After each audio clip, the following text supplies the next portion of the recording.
Многу пати сме разговарале со Благој, бидејќи ја следам неговата кариера од самиот почеток и многу е тешко да измислите нешто ново, нешто што не знаете да го прашате, но од друга страна секогаш се изненадувате дека има нови моменти во неговата кариера.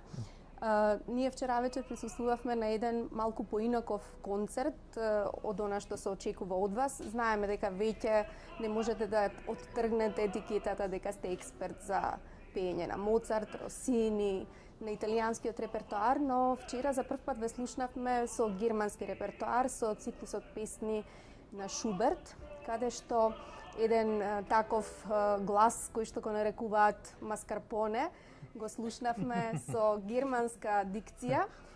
Тоа многу јасна, дури луѓето што не го познаваат германскиот јазик, точно можеа да слушнат за што пеете. Колку ви беше тешко да се пренасочите во една сосема поинаква естетика? Првин би сакал да одговорам во однос на јазикот, бидејќи всушност германскиот јазик е првиот јазик што го изучував уште како дете. Уште од петто оделение кога се започнува, или барем додека јас учев основна школа, тогаш и странските јазици почнува да се изучуваат од петто оделение и тоа беше првиот јазик, странски јазик што го научив, така што би рекол дека кога треба да се соочам со истиот, немам и некои си проблеми заради тоа што оние нешта што се учат па во порана возраст остануваат уште повеќе. А што се однесува од музичка гледна точка, германскиот јазик би рекол дека во сиве овие години секогаш делата од германски автори оделе некако паралелно со италијанскиот репертоар, бидејќи честопати ги изведувам и оние опери од Моцарт кои што се на германски, Волшебната флейта или пак Грабнување од Сарајот. Токму и оваа година ми тргна цела на германски, бидејќи сега во Скопје дојдов по 4 представи на Волшебната флейта, каде што освен се пее на германски, истовремено и се зборува, бидејќи улогите се тие се говор, не се со музика.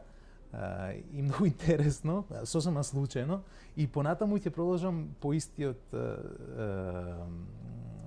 терк, бидејќи оваа година ќе ја пеам 9-та симфонија од Бетовен, која што исто така на германски. Потоа имам 3 Шубертови вечери во Палермо, од кои првите 2 се со оркестар и ќе пеам соло песни од Шуберт, различни од Винтеррајзе, односно од Зимското патување, и третата вечер ќе го повторам повторно Винтеррајзе.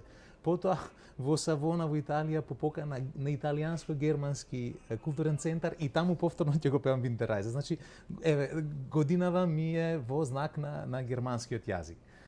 Додека зборувам сега, се присетив на моето прво искуство, првата опера која што пеев на германски, тоа беше Грабнување во Сарајот во Кралскиот театар во Брисел во 2006 година, ако не се лажам, токму годината на 250 годишнината од раѓањето на Моцарт, и имав огромна среќа во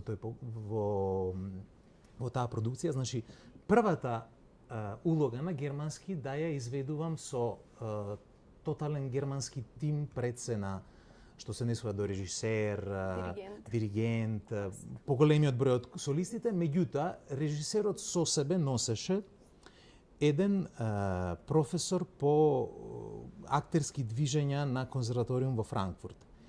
И тој, како што се вели народски во Македонија, маста ми ја извади секој ден, додека не се достигна една перфекција во мојот изговор на германскиот, меѓутоа крајно сум му благодарен, бидејќи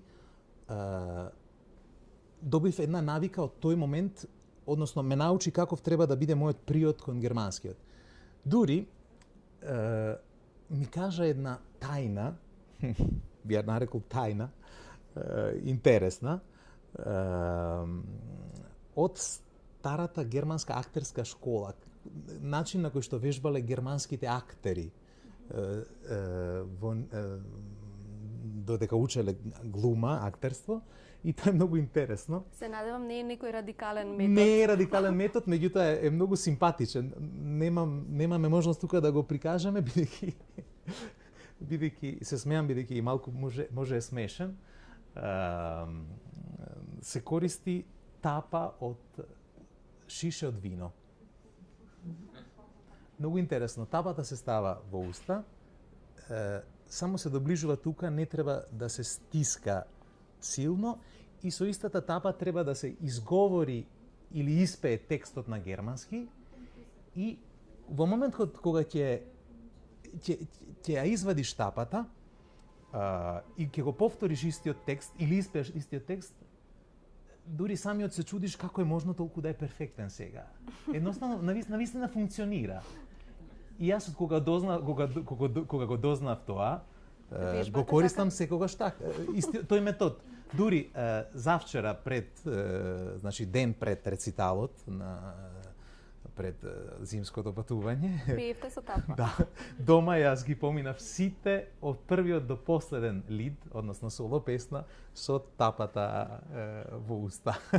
Јас гледам дека ние долго ќе разговараме и затоа сега ќе се обидам да скокнам неколку теми. Добро. Сите знаат дека пеете, не ви е официјалното деби она што се прикажува во биографијата, туку уште на 2 годишна возраст, кога застанувате на сцена во операта Палјачи.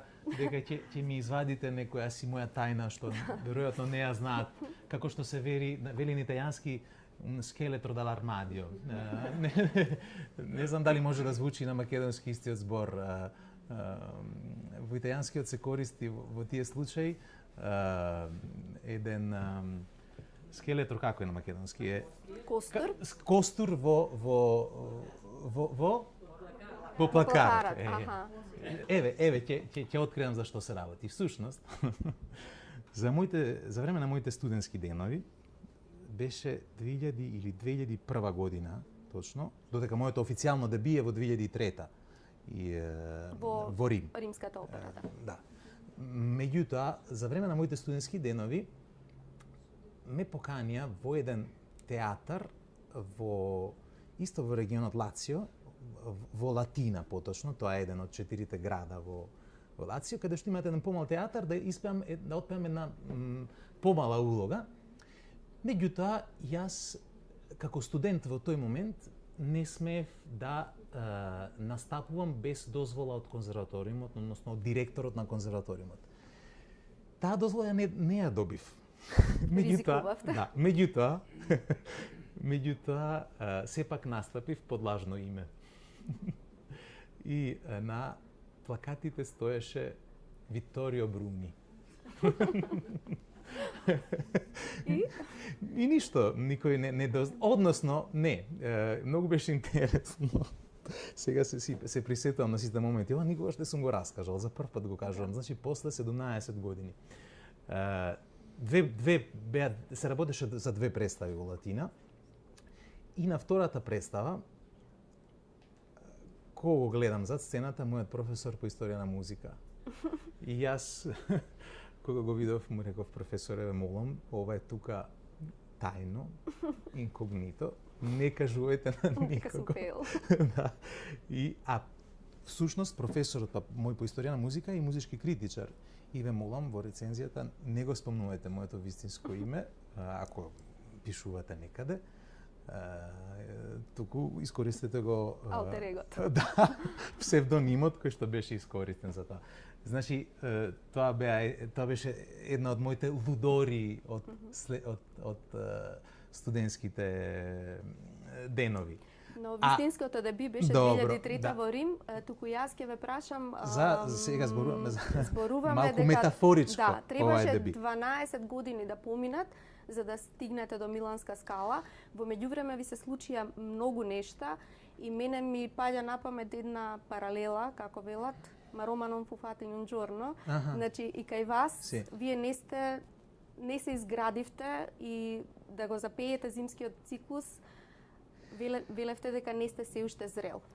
Дали и ова беше достигнување на некоја зрелост, да се влезе на вистинскиот начин во Миланска скала и да добиете дури двојна представа? Вие веднаш после првата добивте две продукции, една по друга. Уште една понуда. На вистинскиот начин. Да, уште еден ангажман. Што се случеше да ви се случеше скала порано? Скала можеше да се случи во 2005 година, бидејќи тогаш ја добив првата покана за таму, и тоа за главна улогата на грофот Алмавива во Севилскиот Бербер од Росини. Меѓутоа, тогаш не можев да ја прифатам понудата, бидејќи веќе бев под договор со еден друг театар во Италија и имаше начин да се направат истовремено и двете нешта, добивајќи дозвола од едниот театар да отсуствам од едните проби и од другите, значи нешто што се вообичаени во нашиот свет, доколку се разбира не се работи за представа во исти ден, меѓутоа доколку се работи за проби, за еден период на проби, ако двата театри се на 150 км, тоа не е ништо, да може да се како се види, да се тераат пробите и ваму и таму. Меѓутоа, другиот театар во тој момент не ми даде дозвола. Јас тогаш и длабоко се разочарав, бидејќи пред мене го гледав на моето деби во главна улога во Милано, во Скала, ми беше на дофат, меѓутоа не можев да го реализирам. Па не можете да играте и за Милан и за Интер.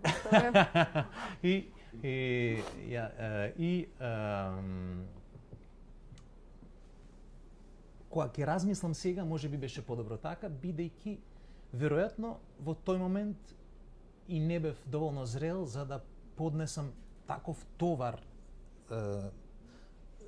психолошки, музички, психолошки, од секоја гледна точка, со главна улога да настапам во тој театар, бидејќи морам да кажам дека публиката во Милано во Скала е немилосрдна, наистина. Знае да ви испирка и знае некогаш да испирка колеги кои што не го ни заслужуваат тоа. И значи беше подобро така. А кога се случи па сето тоа во 2015-та, добро, јас бев ангажиран веќе скоро година дена претходно, се случи во еден момент кога навистина не очекував такво нешто, бидејќи јас никогаш не бев ни отиден на аудиција во тој театар. Ми се јави мојата менаџерка и ми вели вака стојат нештата, следната година во Скала има нова продукција на Турандот, сака да те ангажираат за улогата на Понг. Тоа е еден од тројцата министри. Од тројцата министри. Прво, она што си помислив, таква улога никогаш ни на сон не ми паднало да изведам, бидејќи се работи сепак за кинес. Во денешно време е битен и изгледот физички да биде што поадекватен на улогата која што се толкува си велам. Јас сум 1,90 и сум плав, би рекол. Колку и да ме маскираат, не можам да изгледам како кинес. И од друга страна, еден репертоар кој што никогаш до тој момент не го негував. И сето тоа и го кажував на мојата менаџерка и потоа велев, ама чекај малце, треба да одам на аудиција? Не, се е готово, само треба да го направиме договорот. И јас реков, прави, готово, преговарај и да го договориме сето тоа. Но не знаевте дека тоа ќе добие и други димензии, дека ќе се отвори експо, дека очите на целиот свет ќе бидат. Да, после ги дознав сите тие нешта, всушност се работеше значи за огромна и многу битна продукција со маестор Рикардо Шаи, значи нова продукција на Турандот. Со таа продукција се отвори Експо Милано 2015 во присуство на целиот државен врв на Италија, како и многумина од дипломатскиот кор и така натаму. Одеше директно на телевизија како на Рај Уно, меѓутоа во Европа, би рекол и во целиот свет представата.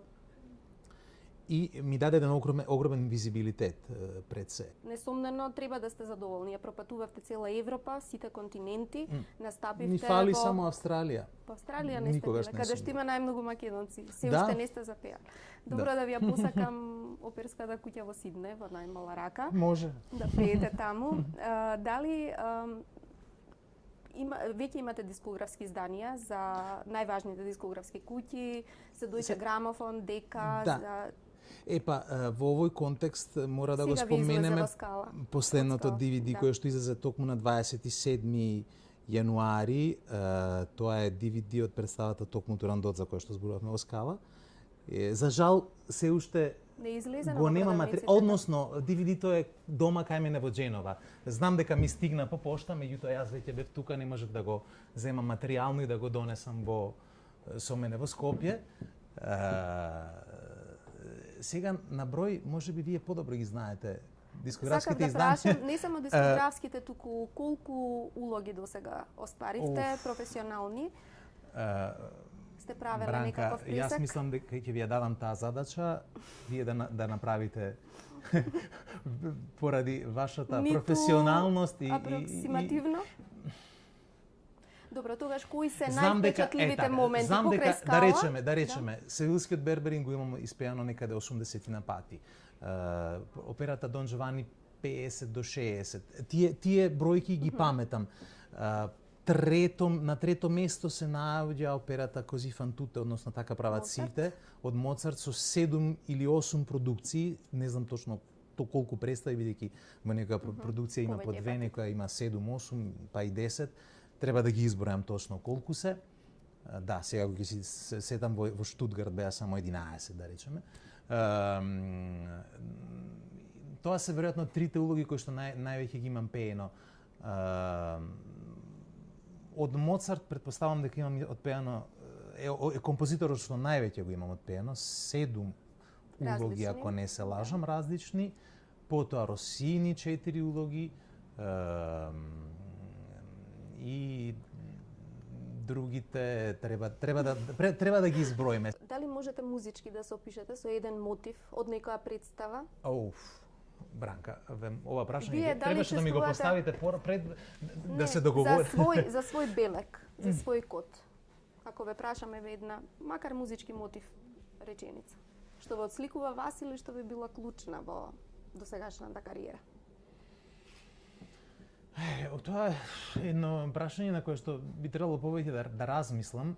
Меѓутоа, она што можам во моментот веднаш да го кажам, некако се менува. Па и тоа... Секако дека се менува, бидејќи сите ние се Да. менуваме во посебна И, фаза. Сега во кој особено- репертоар сте сега?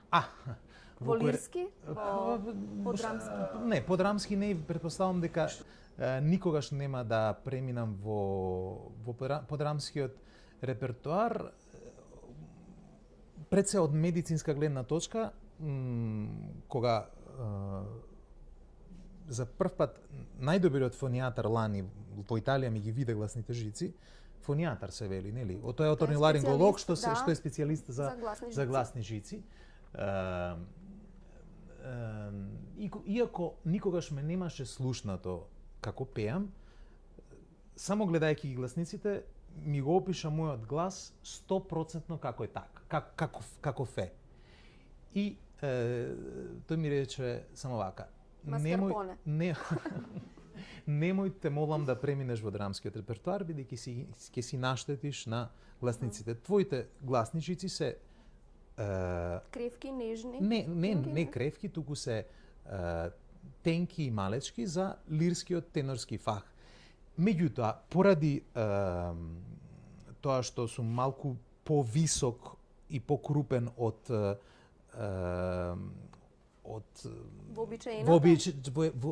да, тенорите се вообичаено се помалечки, значи има поголем простор во празнината внатре во овој дел.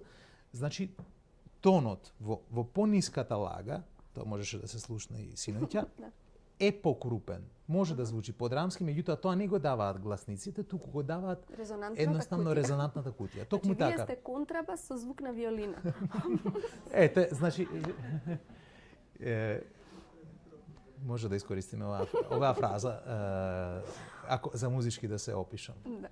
Ќе ја запишам, ќе ја постирам и на Facebook. Што е она што сакате да отпеете и кон што целите и потајно се надевате дека ќе ви дојде покана, ќе ве поканат во некој театар? Да не зборуваме за објекти, за куќи, бидејќи доволно ви е скалави се случи, па сега ако дојде Метрополитен, ако дојдат другите, нема проблем. Нема да се жалам, ако дојде покани од Метрополитен, иако моето дебилани во Њујорк го имав, односно во Њујорк има пред се две големи оперски куќи, тоа е Мет и Њујорк Сити опера. И Њујорк Сити опера банкротираше пред сега веќе 4 години и лани по 3 години стоп, значи по 3 години клуч на вратата, повторно се отвори и ја имав таа чест и јас да бидам дел од возобновувањето на истата. Би се вратил во Њујорк во секоја гледна точка, бидејќи тоа е еден град кој што ме фасцинира особено. Значи, се надам дека следната покана ќе биде од Мет. Што се однесува до прашањето... Музичка желба. Музичка желба. Па, мислам дека ги дебитирав сите улоги кои што сакав да ги дебитирам до сега. Ми остана веројатно Ленски во Евгениј Онегин од Чајковски и жалам што 2 пати го одбив во македонската опера и балет поради пребукираност. И се надевам на трета среќа. Има една не една, туку малку повеќе улоги би сакал да отпеам од барокниот репертоар. Што Монтеверди. Монтеверди, ете така. Токму Монтеверди, Орфеј, неговиот Орфеј ми е една од животните желби, се разбира. А нешто Стравински, Равел, нешто што ретко слушаме? Стравински отпеав и можно е, ако нештата не се сменат во меѓувреме, во 2018 тука во Скопје да биде поставен на Стравински една негова кратка опера во иста вечер со уште една опера чија светска премиера ја имав таа чест јас да ја пеам, главната улога. Лани во декември во 2015-та се работи за операта Страф и од еден млад композитор. Композиторот е помлад и од мене, италијанец, и една улога поинаква од сите до тогашни улоги што ги имав изведено. Ние имаме, две книги за вас, што однапред ги одбравме, но доколку нешто друго ви се допадне, значи ова се Quo Vadis, темата е Рим, ова е Византија, а еве веднаш нашиот шеф на издаваштво, ја споминавте, Il nome della rosa. Името на розата на македонски, интересно е, предпоставам вие сте го читале во оригинал, а вие, бидејќи се уште ќе ја чекаме Турандот, но ја имате за нас Сонот на Скипион и многу ме радува што ќе остане спомен во книжарницата и од вас. Да ви се заблагодарам за присуството. Благодарам за поканата, навистина ви беше задоволство во една необична средба за мене, не секојдневна, едно интервју на малку од поинаков начин, на поинаков начин од досегашните, меѓутоа навистина уживав.